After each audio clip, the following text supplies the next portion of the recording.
Bonjour tout le monde. Aujourd'hui donc une vidéo de la semaine nouveauté jeux que je fais toute seule puisque Super Jérémy est en vacances. On lui souhaite de bonnes vacances. Alors petite revue des nouveautés jeux. Je commence par vous présenter mon petit chouchou de la semaine chez les enfants qui est Plouf Canard. Plouf Canard, c'est un jeu de Luca Bellini et de Luca Borza. Et l'illustrateur ou illustratrice, Gediminas Akeletis. Je vous le réécrirai parce que j'ai sans doute très mal prononcé. C'est édité chez Logis, qui nous a fait déjà Fil Filou, qu'on avait adoré l'année dernière. Donc là, c'est l'histoire de papa ou maman canard qui va partir s'amuser dans la mare et qui emmène ses enfants. Et pour ce faire, évidemment, c'est toujours le grand qui mène la danse. Donc, il faut toujours que le maman ou papa canard soit devant et que les petits suivent. Après, c'est tout simple, hein. On va lancer le dé. Le dé m'indique l'élément sur lequel je dois me placer. Donc, la prochaine fleur. Je relance le dé selon les symboles. Si je tombe sur l'élément soleil, j'avance le soleil d'une case et le but du jeu donc ça va être d'amener donc tous les animaux, tous les petits canards dans la mare. Ce qui est génial, c'est qu'hop, je vais pousser, oh ça fait tourner la petite mare, que les canards ils tombent dans l'eau. Hop. Donc c'est un coopératif qui se joue donc à partir de 3 ans, tout seul ou jusqu'à 4 joueurs. Et le but du jeu donc c'est de réussir à amener tous les canards et canetons dans la mare avant que le soleil ne soit caché. Voilà, donc, toujours un joli matériel, toujours un très joli jeu comme ils savent le faire chez Logis. Voilà pour les petits cette semaine. On a encore du petit qui était sorti la semaine dernière mais j'ai pas reçu à temps. Donc un jeu qu'on connaît bien, le Bubble Stories. Premier opus, Bubble Story, deuxième opus en vacances. Et le petit dernier, c'est les contes. Donc là, on a Matthew Dunstan à l'autorat. Matthew Dunstan qui a fait Next Station, London, par exemple. Les illustrateurs, c'est chaque fois, c'est une illustratrice, je crois, illustrateur différente. Là, c'est Marine Cazot qui a fait le petit dernier. Et donc, c'est édité chez Blue Orange. Donc, c'est toujours de ces petits jeux narratifs. Donc là, les contes, donc on va avoir 3 histoires. Il y a le petit chaperon rouge, il y a le Jack et le haricot magique, et le troisième, je ne me rappelle plus, c'est Boucle d'or, non c'est quoi? Le gros doute. Ouais, Boucle d'or et les 3 ours. Et toujours pour vous aider à démarrer, hein, ce petit tuto au début qui vous explique comment fonctionne le jeu. Donc on vous dit, il faut retrouver les 2 étoiles. On va partir d'ici. Hop, et donc ça nous propose soit d'aller regarder dans cette bulle, soit d'aller regarder dans cette bulle. Donc on cherche le nounours et on cherche le livre. Peut-être que je vais regarder dans le lit. Je retourne donc la carte lit. Oui, j'ai retrouvé nounours. Maintenant, il faut que je retrouve le livre, etc. etc. Voilà, c'est des petits jeux d'apprentissage de prise de décision et puis sur lequel on va raconter. Forcément, on va avoir plein de détails sur l'image et j'ai beaucoup ri sur les. Je trouve que les personnages sont drôlement bien croqués. C'est vraiment une très jolie illustration sur le Bubble Story Conte. Voilà pour cette semaine. Sinon, on passe à un petit peu plus familial. Donc là, c'est Captain Flip. Captain Flip, c'est un jeu d'un nouvel éditeur qui s'appelle Playpunk. C'est pas vraiment nouveau parce qu'à sa tête, on va trouver 2 personnes qui sont très très connues dans le monde du jeu, hein.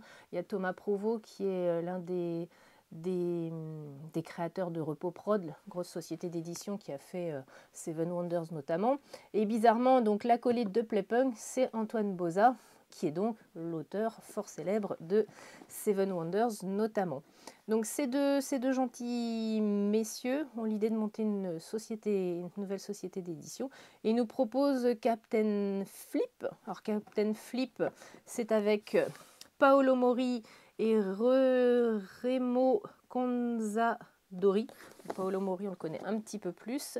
Et à l'illustration, on a Jonathan Hautecombe qui a fait des trucs très chouettes aussi. Oui, il a fait Trek 12, La Maison des Souris, Sur le fil chez Gigamic. Voilà, joli, pas mal d'illustrations déjà à son actif. Alors, dans Captain Flip, tout est dans le titre, hein, parce qu'on va flipper des cartes. Donc vous avez déjà des tableaux, des bateaux, des navires, différents pour des parties différentes à chaque. Donc le tableau A pour commencer. Et l'idée donc c'est de construire le navire qui va vous permettre de récupérer le plus d'or. Pour ce faire, vous allez piocher dans le sac une tuile en faisant bien attention de ne pas la mettre de travers parce que ce qui se passe sur la tuile, c'est que vous pouvez soit décider de l'utiliser pour le personnage que vous voyez là, soit vous pouvez décider de la flipper, donc de la retourner et d'utiliser donc le personnage qui est de l'autre côté. Donc l'idée c'est que il y a différents personnages avec des capacités et des pouvoirs particuliers. Et donc, à mon tour de jeu, je vais décider que je positionne. Donc, toujours, je pose systématiquement le personnage. Quand je décide de le poser, c'est toujours en descendant dans la colonne où je me trouve, où je décide de poser au fur et à mesure, comme cela. Et après, il va falloir utiliser les capacités des spéciales des personnages qui vont pouvoir me permettre de comboter les différentes colonnes. C'est super efficace, c'est rigolo, les dessins sont vraiment sympathiques. Joli travail d'édition. Si vous êtes parmi les premiers acheteuses de ce jeu, tadam, il y a un petit bonus, vous avez des plateaux complémentaires qui vous sont offerts. Voilà pour Captain Flip, la belle sortie de la semaine, jeu familial. Et c'est fini pour les sorties. Sinon, j'avais à vous montrer une extension pour Triqueta. Donc Triqueta, c'est Stéphane Dora, c'est Ralph Zurlinde et aux illustrations, c'est Annika Heller, c'est chez Gigamic. Donc l'idée, c'est de faire donc des Triquetas, c'est des ensembles de trois animaux identiques sur un principe de stop ou encore. Je vais piocher des tuiles et à un moment donné je décide de prendre la rangée et de construire mes triquetas avec le risque, il ne faut pas qu'il soit plus de 3 parce que sinon ça me fait perdre des points. Dans cette extension on va avoir un nouveau peuple qui sont les loups, magnifiques loups, et surtout une possibilité de variante un peu travaillée pour jouer à 2 joueurs. Ça c'est une belle idée. Voilà Triqueta extension. Qu'on avait aussi.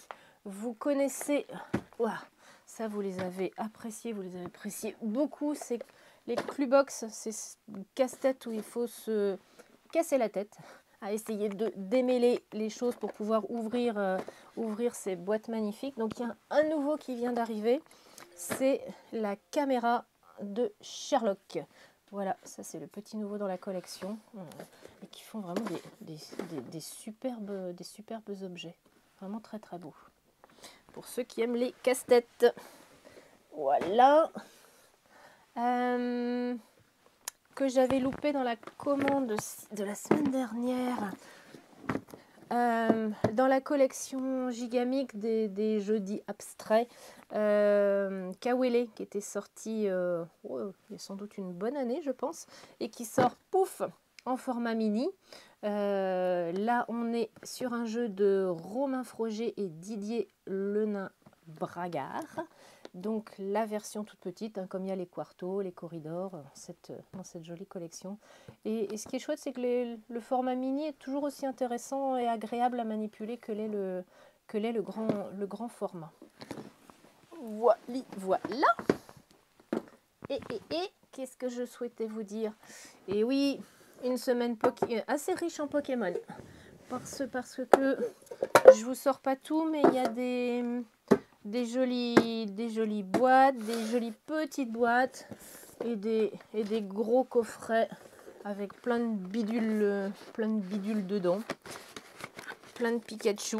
Voilà, ça c'est la grosse sortie de cette semaine en Pokémon. Et puis, je pense que j'ai fait le tour de ce que je voulais vous dire. Non, je voulais vous rappeler qu'il y a aussi toujours l'opération vacances ski qui tourne chez notre distributeur principal Asmodée. Vous avez une offre, un jeu acheté, le deuxième à 50%. Ça, passez en boutique pour voir les conditions commerciales et les jeux qui sont concernés. Et ça dure jusqu'à début mars, jusqu'à la fin des vacances scolaires. Aujourd'hui, nous sommes le 9 février. Demain, c'est le 10. Ouais, dingue. C'est le nouvel an chinois. Le nouvel an chinois, ça sera l'année du dragon de bois cette année.